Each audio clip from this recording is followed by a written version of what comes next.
Hello everyone, welcome back to our YouTube channel exam track centre. इस video के अंदर हम करेंगे एटॉमिक एंड न्यूक्लियर फिजिक्स। हम पढ़ेंगे 12th क्लास की 8th यूनिट है। एयरफोर्स के एग्ज़ाम्स, नेवी के एग्ज़ाम्स या फिर सभी कम्पिटिटिव एग्ज़ाम्स जिसमें फ़िज़िक्स आती है, इम्पोर्टेंट टॉपिक बनता है ये। तो इसको हम थोड़ा सा पढ़ते हैं, फॉर्मूले प्लस में थोड़े थोड़े कॉन्सेप्ट हम पढ़ेंगे इसमें, ठीक है। तो सबसे पहले शुरुआत करते हैं हम एटम से। देखो एटम के बारे में सबसे पहले किसने बताया था? थॉमसन ने बताया था। थॉमसन ने कहा था कि एटम के अंदर जो पार्टिकल्स हैं वो जस्ट लाइक बीज की तरह हैं। बीज जैसे तरबूज के अंदर बीज होते हैं ना, वैसे हैं, ठीक है, कहीं भी इधर उधर फैले हुए हैं, ठीक है। तो थॉमसन का जो मॉडल था वो तब था जब इलेक्ट्रॉन की डिस्कवरी नहीं हुई थी। तो इलेक्ट्रॉन की डिस्कवरी थॉमसन ने ही की। उसके बाद जो है फिर आया रदरफोर्ड। अल्फ़ा स्कैटरिंग जो एक्सपेरिमेंट था, अल्फ़ा पार्टिकल स्कैटरिंग एक्सपेरिमेंट था, उससे रदरफोर्ड ने एक एक्सप्लेनेशन दी। क्या एक्सप्लेनेशन दी?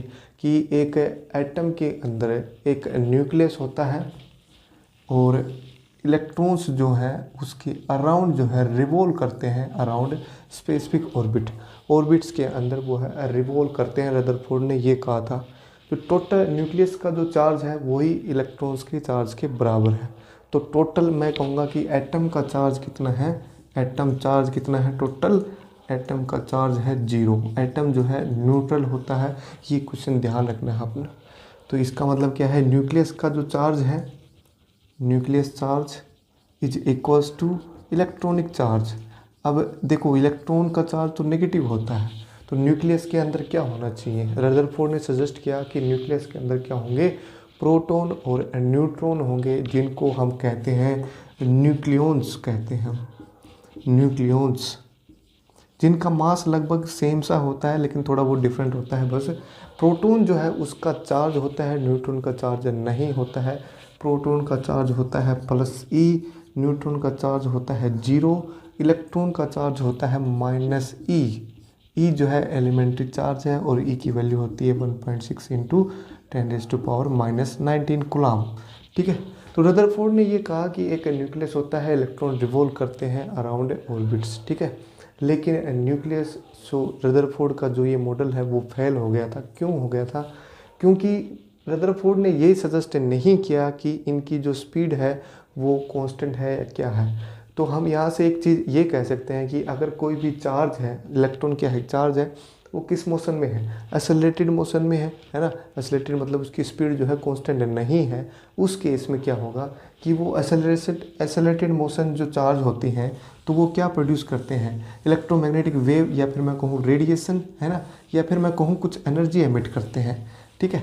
तो इलेक्ट्रॉन एक ऑर्बिट इसमें रिवॉल्व कर रहा है, एक्सेलरेटेड चार्ज है, तो कंटिन्यूसली ये एमिट करेगा, रेडिएशन जो है एनर्जी एमिट करेगा। तो धीरे धीरे इसकी एनर्जी जो है कम होती जाएगी, कम होती जाएगी, कम होती जाएगी, कम होती जाएगी, और एक टाइम आएगा कि ये न्यूक्लियस के अंदर रिजाइड हो जाएगा, ये न्यूक्लियस के अंदर गिर जाएगा।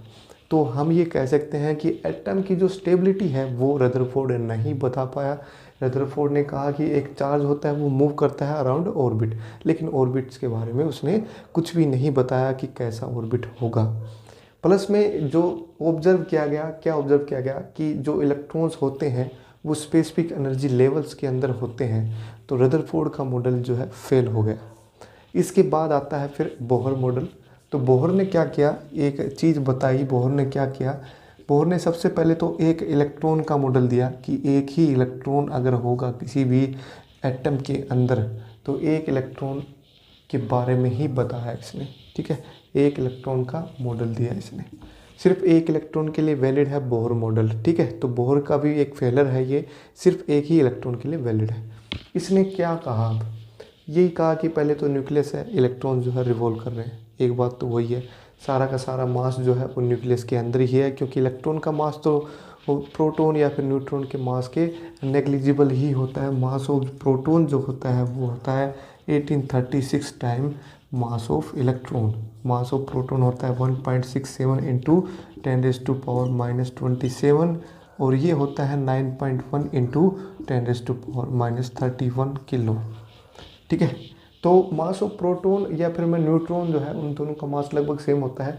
इलेक्ट्रॉन का मास नेग्लिजिबल होता है as compare to proton and neutron. तो सारा का सारा जो मास है वो न्यूक्लियस के अंदर ही है। बोहर ने यही कहा था, रदरफोर्ड ने भी यही कहा था। इसके बाद जो है जो चीज़ें रदरफोर्ड एक्सप्लेन नहीं कर पाया था, क्या स्टेबिलिटी ऑफ एटम, तो वो बोहर ने दी। कैसे दिया उसको, देखो बोहर ने क्या कहा कि जो इलेक्ट्रॉन ऑर्बिट कर रहा है ना वो एक स्पेसिफिक एनर्जी ऑर्बिट्स के अंदर कर रहा है, ठीक है। मतलब इनकी एनर्जी जो है कुछ स्पेसिफिक है, या फिर मैं कहूँ ऑर्बिट फिक्स है। और वो ऑर्बिट कौन से होते हैं, तो ये है एक क्वांटम कंडीशन।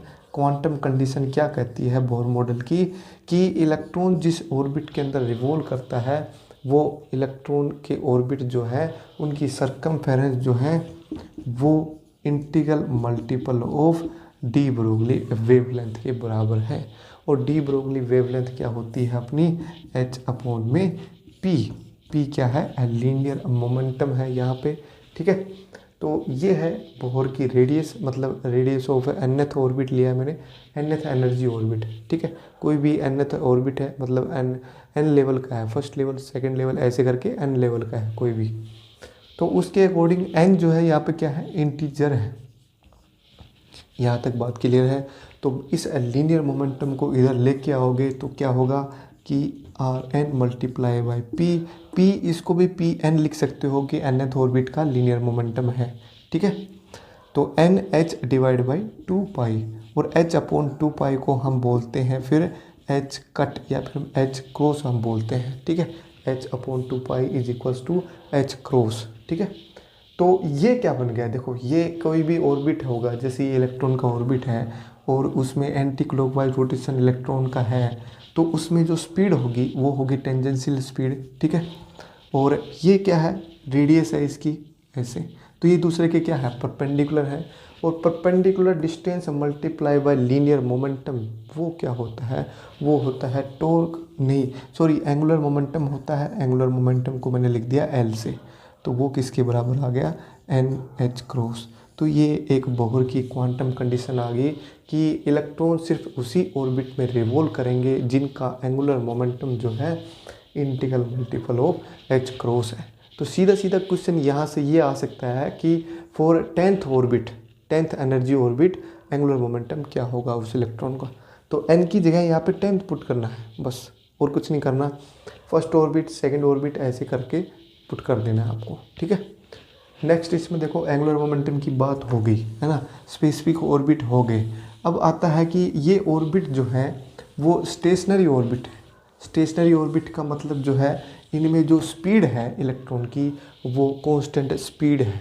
मतलब जो इलेक्ट्रॉन ऑर्बिट कर रहे हैं वो किसी कांस्टेंट स्पीड से ऑर्बिट कर रहे हैं इसके अंदर, ठीक है। वो एक्सेलरेटेड मोशन में नहीं है, उनकी स्पीड कांस्टेंट है। एक्सेलरेटेड मोशन में नहीं है तो वो कोई भी एनर्जी एमिट नहीं करेंगे और न्यूक्लियस के अंदर नहीं आएंगे, जो कि रदरफोर्ड का मेडल इसी वजह से फेल हो गया था, ठीक है। तो स्टेशनरी ऑर्बिट के बारे में बताया इसने, है ना। एक क्वांटम कंडीशन ये याद रखनी है, स्टेशनरी ऑर्बिट को कोई दिक्कत नहीं है उसमें, तो अभी उसमें फॉर्मूला लिखेंगे तो समझ में आ जाएगा क्या है।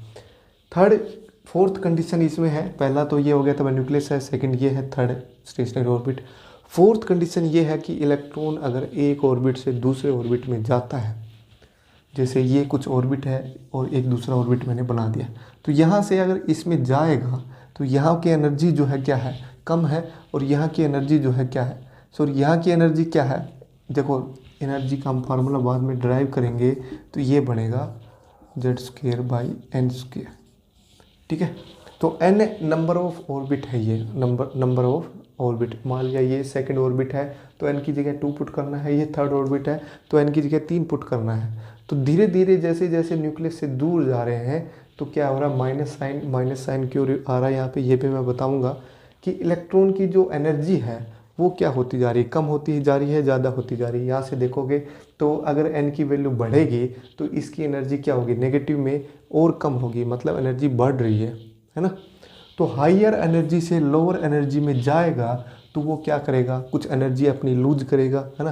भाई यहाँ पे हाई एनर्जी है, यहाँ पे लो एनर्जी है, तो कुछ एनर्जी लूज करेगा अपनी, और वो energy in terms of photon जो है वो निकलेगी, फोटोन, ठीक है। तो फोटोन की एनर्जी जो होगी वो किसके बराबर होगी, एनर्जी डिफरेंस के बराबर होगी, डेल्टा ई के बराबर, इसका और इसका डिफरेंस। ठीक है। अगर मैं कहूँ कि वो लोअर ऑर्बिट से हायर ऑर्बिट में जा रहा है, कोई भी इलेक्ट्रॉन जो है कम एनर्जी से हाई एनर्जी पे कैसे जा सकता है, जब उसको कोई एक्सटर्नल एनर्जी दी जाए, है ना। तो कोई एक्सटर्नल एनर्जी जो है दी जाएगी, मतलब फोटोन जो है वो अब्जॉर्ब करेगा, तो वही फॉर्मूला ये बनेगा, energy difference is equals to h times mu. H mu जो है वो फोटोन की एनर्जी होती है। तो चलो बोहर मॉडल के लिए कुछ फॉर्मूले हम ड्राइव करते हैं। हम ड्राइव तो नहीं करेंगे, मैं डायरेक्ट रिजल्ट लिखूंगा उनके। तो रिजल्ट कैसे आते हैं वो थोड़ा सा हिंट मैं दे देता हूँ आपको कैसे आते हैं। रिजल्ट पे जाना है, सिर्फ आपको डेरिवेशन पे नहीं जाना है। ठीक है।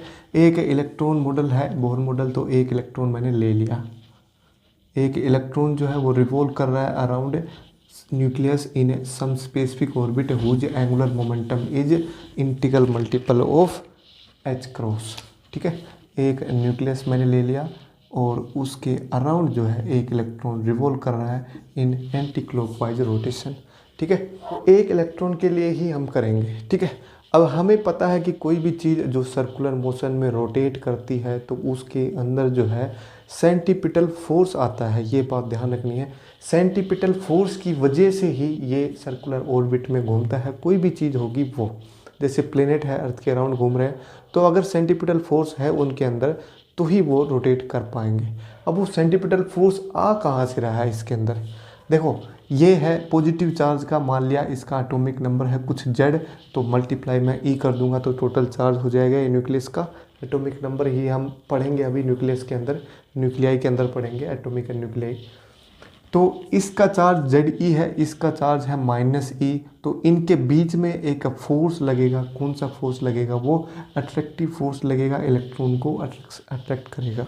तो वो फोर्स किसके बराबर होगा, मैग्नीट्यूड फॉर्म में लिखूँ तो Z e multiply by e, तो Z e square divide by 4 pi epsilon naught r n whole square. ठीक है। इलेक्ट्रोस्टैटिक फोर्स ऑफ अट्रैक्शन लगेगा ये। अब इस फोर्स की वजह से ये जो सेंटीपिटल फोर्स है वो जनरेट होगा। सेंटीपिटल फोर्स कितना होगा, मास मल्टीप्लाई बाय स्पीड का square divide by r n. ठीक है। सभी चीज़ें मैं एन एन ले रहा हूँ, इसका मतलब nth ऑर्बिट के लिए ले रहा हूँ, मुझे नहीं पता कौन सा ऑर्बिट है, हम जनरलाइज एक्सप्रेशन कर रहे हैं यहाँ से।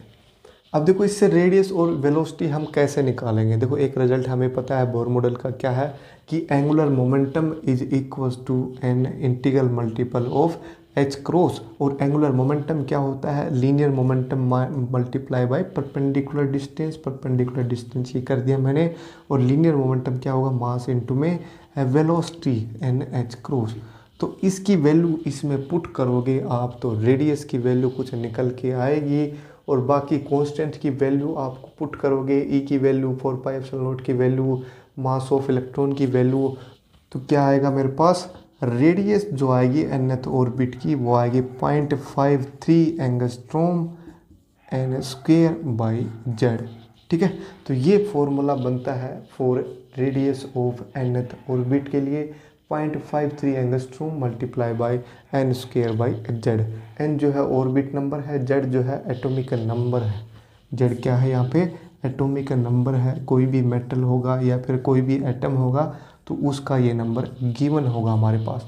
इलेक्ट्रॉन एक ही कर रहे हैं कंसीडर, इसके अंदर सिर्फ एक इलेक्ट्रॉन का मॉडल है, सिर्फ ये hydrogen like atom. Hydrogen like मतलब जिसमें एक इलेक्ट्रॉन हो, वो हाइड्रोजन लाइक एटम्स के लिए ही वैलिड है ये। ठीक है। तो ये होगी रेडियस ऑफ nth ऑर्बिट, या फिर मैं कहूँ nth बोहर ऑर्बिट। और यहाँ से बोहर रेडियस मैं निकालूँ, एक नाम दिया गया बोहर रेडियस, वो किसको नाम दिया गया, फर्स्ट ऑर्बिट रेडियस को नाम दिया गया फॉर हाइड्रोजन एटम के लिए। हाइड्रोजन एटम के लिए जेड की वैल्यू क्या पुट करनी है, 1 पुट करनी है। तो बोहर की जो रेडियस है वो कितनी होती है भाई, 0.53 एंगस्ट्रॉम। ठीक है। ये है बोहर की रेडियस, फर्स्ट ऑर्बिट रेडियस है, इसको हम बोलते हैं बोहर रेडियस 0.53 एंगस्ट्रॉम। ठीक है। अब इसकी वैल्यू जो है अगर हम इस स्पीड वाले में फार्मूले में पुट करें तो स्पीड जो है इसकी कितनी आएगी, स्पीड आएगी इसकी ऑर्बिट की Z alpha c by n. अब देखो यहाँ पे अल्फ़ा जो टर्म है वो एक कांस्टेंट है जिसको मैं कहता हूँ fine structure constant. Fine structure constant ये एक कांस्टेंट होता है जिसकी वैल्यू आपको याद रखनी है। फॉर्मूला याद करना चाहो तो फॉर्मूला भी याद कर सकते हो, एच क्रॉस सी, और इसकी वैल्यू होती है 1/137 इन SI यूनिट्स के अंदर। ठीक है, बाकी सारी चीज़ें यहाँ पे SI यूनिट के अंदर लोगे तो 1/137 इसकी वैल्यू आएगी। इसकी कोई यूनिट नहीं होती, एक कांस्टेंट है। ठीक है, तो यहाँ से देखो जो स्पीड आ रही है वो स्पीड ऑफ लाइट है, ये सी की वैल्यू क्या है 3 × 10⁸ मीटर पर सेकेंड। जेड वही एटॉमिक नंबर है, एन जो है ऑर्बिट का नंबर है। ठीक है, तो मैं ये कहूँगा कि इलेक्ट्रॉन्स की जो स्पीड है वो near by speed of light के आसपास ही है। ठीक है, 1000 डिवाइड कर दो या फिर देखो 100 तो लगभग यही है ना। कुछ ऑर्बिट जैसे जैसे बढ़ाते जाएंगे तो स्पीड क्या होती जाएगी, कम होती जाएगी। यहाँ से देख सकते हैं आप, जैसे जैसे मैं एन ऑर्बिट बढ़ाऊँगा तो इलेक्ट्रॉन की जो स्पीड है वो कम होती जाएगी। जो जो पास में आएगा ये न्यूक्लियस के तो इलेक्ट्रॉन की स्पीड जो है वो बढ़ेगी। ठीक है, ऑर्बिट का जो स्पीड है इलेक्ट्रॉन की ये भी हमने कर ली। अब नेक्स्ट जो चीज़ है, इम्पोर्टेंट चीज़ है, वो क्या है, energy of this electron in nth orbit, वो कितनी आएगी, वो इम्पोर्टेंट है, याद रखनी है।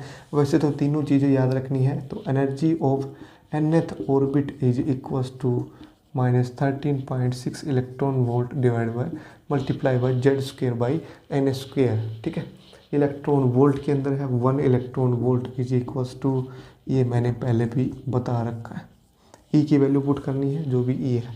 अब देखो माइनस साइन जो है यहाँ पे रिप्रेजेंट कर रहा है कि बाउंड स्टेट के अंदर है, बाउंड स्टेट के अंदर है। बाउंड स्टेट के अंदर मतलब इलेक्ट्रॉन जो है इस न्यूक्लियस से बाउंड स्टेट में है, दूर नहीं जा सकता। जैसे कोई भी सैटेलाइट जो है अर्थ के अराउंड घूम रहा है, जैसे हम कहें सन के अराउंड अर्थ जो घूम रही है वो बाउंड स्टेट में है, अर्थ जो है दूर नहीं जा सकती। अगर सन का जो साइज है वो घट बढ़ जाएगा तो हम कह सकते हैं कि ऑर्बिट जो है वो चेंज हो जाएगा। ठीक है, सिमिलरली यहाँ पे भी जो क्या कहेंगे हम, बाउंड स्टेट के अंदर है।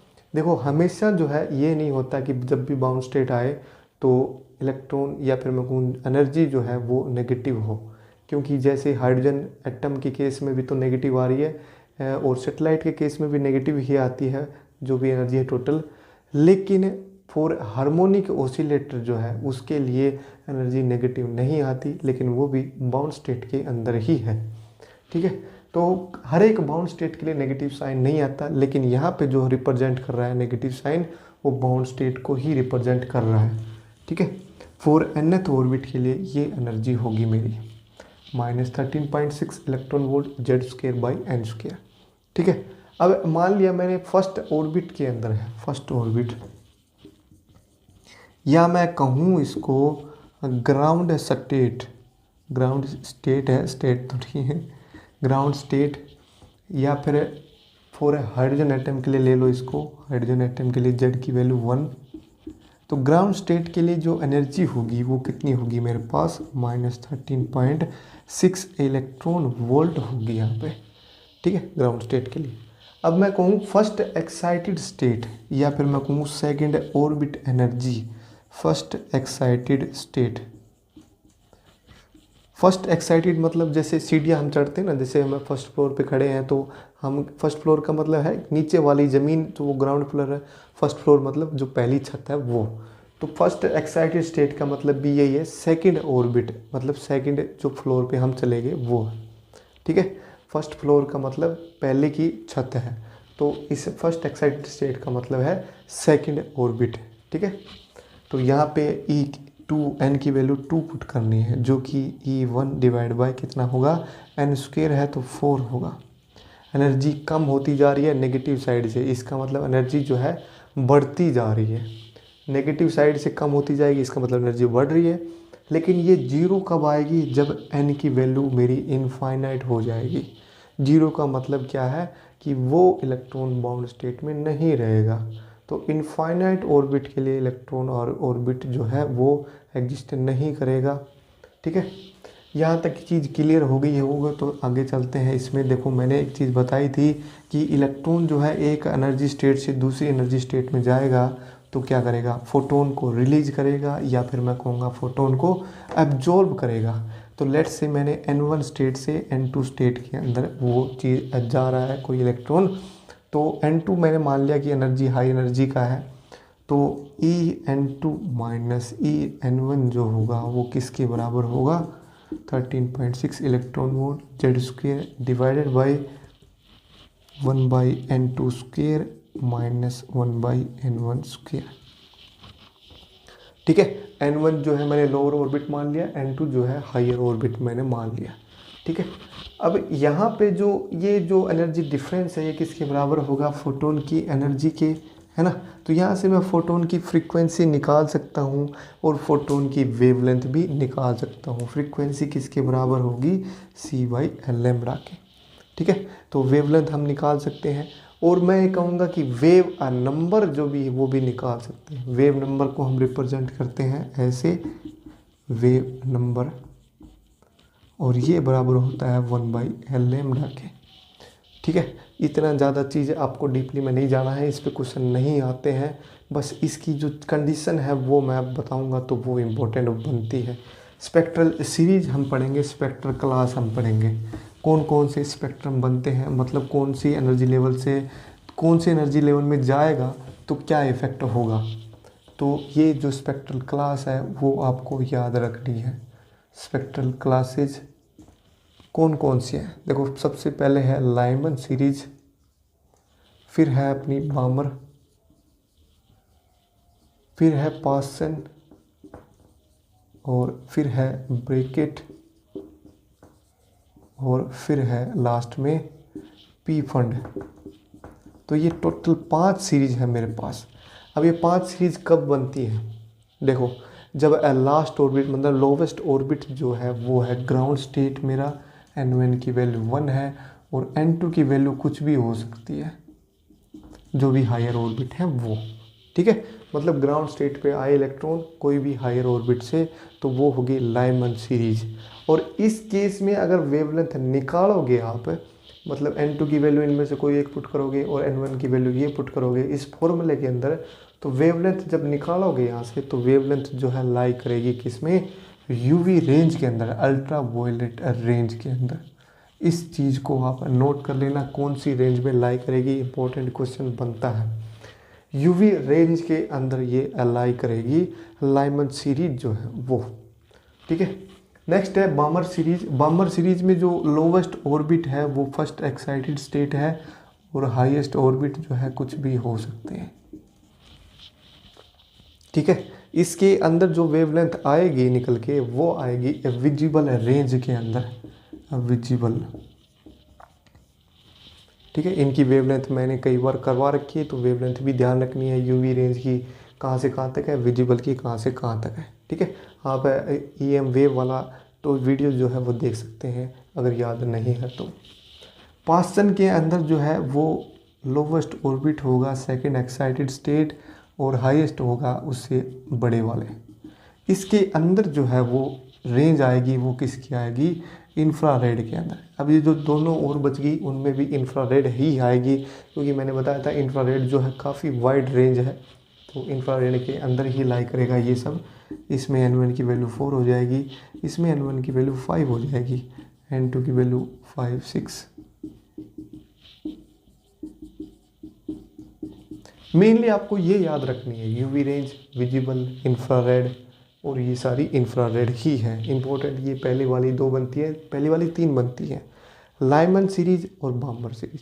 ये तो मोस्ट इंपॉर्टेंट है बामर सीरीज, क्योंकि ये विजिबल के अंदर आता है। विजिबल जो है जो हम देख सकते हैं वो कलर, तो ये आती है बामर सीरीज के अंदर। मतलब वो ऑर्बिट जिनसे जो इलेक्ट्रॉन का ट्रांसफ़र होगा तो वो विजिबल रेंज के अंदर फोटोन जो है वो एमिट करेंगे। ठीक है, तो ये रेंज आपको ध्यान रखनी है, लाइमन, बामर, पासन, ब्रैकेट, पी फंड। ठीक है, अगर इस पे क्वेश्चन ये भी आ सकता है कि इलेक्ट्रॉन अगर ट्रांसफ़र हो रहा है तो कितनी एनर्जी का फोटोन रिलीज होगा। हालांकि ये क्वेश्चन जो है बहुत ही डिफ़िकल्ट हो जाता है, क्योंकि कैलकुलेशन जो है काफ़ी हो जाती है इसके अंदर, क्योंकि ऑब्जेक्टिव क्वेश्चन आते हैं तो कैलकुलेटर अलाउड नहीं है। तो हो सकता है ऐसे क्वेश्चन ना आए आपके कैलकुलेशन वाले। तो सिंपल क्वेश्चन जो है ऐसे UV, visible, infrared, theoretical part वाले क्वेश्चन आते हैं। ठीक है, चलो इसमें आगे चलते हैं। अब देखो आयनाइजेशन एनर्जी और बता देता हूँ, इम्पोर्टेंट बनता है वो। आयनाइजेशन एनर्जी क्या होती है? देखो एनर्जी का फॉर्मूला जो है मैंने अभी लिखा था, कितना होता है -13.6 electron volt Z²/n²। For hydrogen atom के लिए हम पढ़ेंगे ये। फॉर हाइड्रोजन एटम के लिए एनर्जी जो है वो कितनी है, ये है ना। तो ग्राउंड स्टेट के लिए कितना होगा, एन की वैल्यू 1 पुट करनी है, -13.6 इलेक्ट्रॉन वोल्ट। इसका मतलब ये है कि माइनस का मतलब वो बाउंड स्टेट में है। अगर उस इलेक्ट्रॉन को मैं इतनी एनर्जी दे दूं पॉजिटिव अमाउंट की, तो वो इलेक्ट्रॉन क्या हो जाएगा, निकल जाएगा वहाँ से, है ना। उसको हम बोलते हैं आयोनाइजेशन एनर्जी। आयोनाइजेशन एनर्जी मतलब energy required to ionize that electron. तो ionization energy for ground state के लिए कितना होगा भाई, 13.6 इलेक्ट्रॉन वोल्ट। ठीक है, जितनी ग्राउंड स्टेट की एनर्जी है उससे पॉजिटिव अमाउंट में आप दे दोगे तो वही आयोनाइजेशन एनर्जी होगी। सिमिलरली फर्स्ट एक्साइटेड स्टेट के लिए भी ऐसा ही करना है। एन की वैल्यू 2 पुट करोगे इसके अंदर, तो जो भी वैल्यू आ रही है मेरे पास कितनी आएगी, लगभग 3.4 इलेक्ट्रॉन वोल्ट। तो प्लस अमाउंट में इतनी एनर्जी दे दोगे फर्स्ट एक्साइटेड स्टेट के इलेक्ट्रॉन को, तो वो भी आयनाइज होके एटम से बाहर निकल जाएगा। तो आयनाइजेशन एनर्जी जो है ये ध्यान रखनी है कितनी होती है, 13.6 for ground state. First excited state के लिए 3.4 electron volt. For hydrogen atom के लिए हम पढ़ रहे हैं। ठीक है, तो ये चीज़ें इंपॉर्टेंट बनती है। आयनाइजेशन एनर्जी हमने कर ली। अब देखो जो बोहर ऑर्बिट है, बोहर एटम जो है, बोहर मॉडल जो है वो फेल हो गया था। किस वजह से हो गया था? पहली बात तो ये है कि ये सिर्फ 1 इलेक्ट्रॉन एटम के लिए ही वैलिड है। बोहर फेलर आप लिख लो, क्योंकि इसमें से भी एक क्वेश्चन बनता है। First, it is valid for 1 electron atom, 1 electron atom only. Bohr के पास कोई एक्सप्लेनेशन नहीं थी कि वो ऑर्बिट जो है सर्कुलर ऑर्बिट क्यों है। Bohr does not have any explanation, does not have any explanation that electron revolve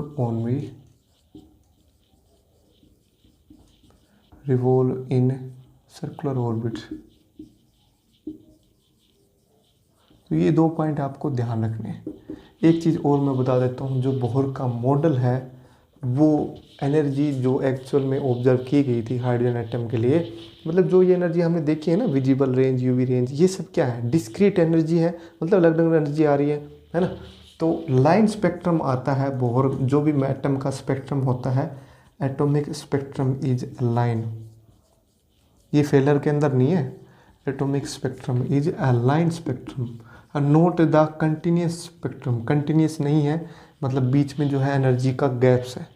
जैसे -13.6 से सीधा आ गया -3.4, तो कितना लंबा गैप हो गया, है ना। तो लाइन स्पेक्ट्रम है, मतलब डिस्क्रीट स्पेक्ट्रम है, डिस्क्रीट एनर्जी लेवल है, ये फिर कुछ और, है ना। कंटिन्यूसली नहीं है, बीच में खाली जगह है एनर्जी लेवल्स का, कुछ एनर्जी की इलेक्ट्रॉन अलाई नहीं कर रहे हैं। ठीक है, तो ये स्पेक्ट्रम आपको याद रखना है। कैसा स्पेक्ट्रम है? लाइन स्पेक्ट्रम है। फेलर के 2 रीजन है, एक इलेक्ट्रॉन के लिए और सर्कुलर ऑर्बिट का कोई एक्सप्लेनेशन नहीं है बोहर के पास।